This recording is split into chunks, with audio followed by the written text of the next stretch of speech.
wake me when you need me.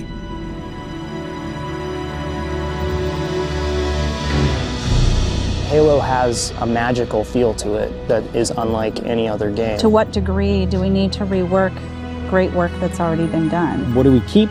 What do we throw away? What do we add? Equally, we want this to be our Halo game and the first Halo game that 343 has developed. We've really focused on trying to craft these moments that live up to the legacy of the Halo experience. We're working within the constraints of what makes Halo Halo, but trying to make every aspect of it bigger and better.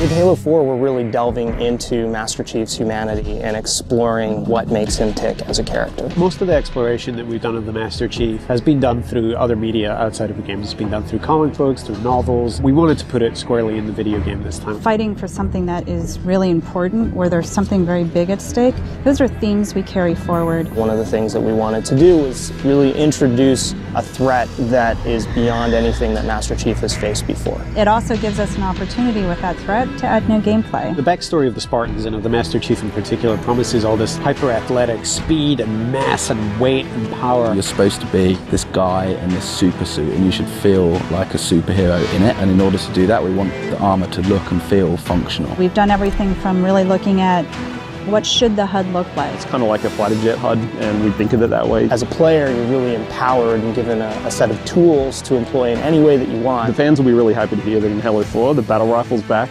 It's the old burst fire precision weapon that they know and love. All weapons, vehicles and enemies have all been updated graphically. A lot of that is just in service of the experience we're trying to create. We want you to feel like you could step right into that world. We're trying to bring that across in multiplayer, that there's this whole universe out there and you get to play in all these cool locations. We're absolutely creating multiplayer levels from scratch. So these are not play spaces that are recycled from the campaign. They're purpose-built with competitive in mind. The two maps that we're going to be showing are Warhouse and Wraparound.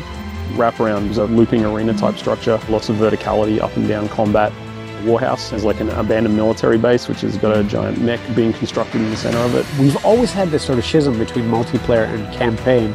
And the campaign was completely wrapped in fiction, and multiplayer just wasn't. The Spartans in multiplayer are Spartan 4s. These are the newest breed of Spartan. We've created a fairly compelling and fairly convincing reason why Red Spartans can fight Blue Spartans. There's other parts to our multiplayer experience that'll be coming in the future. With Halo 4, we've tried to create a more cinematic approach to the experience in everything that we do. We have a completely new audio team building all of the sound effects from scratch. We've redone almost everything.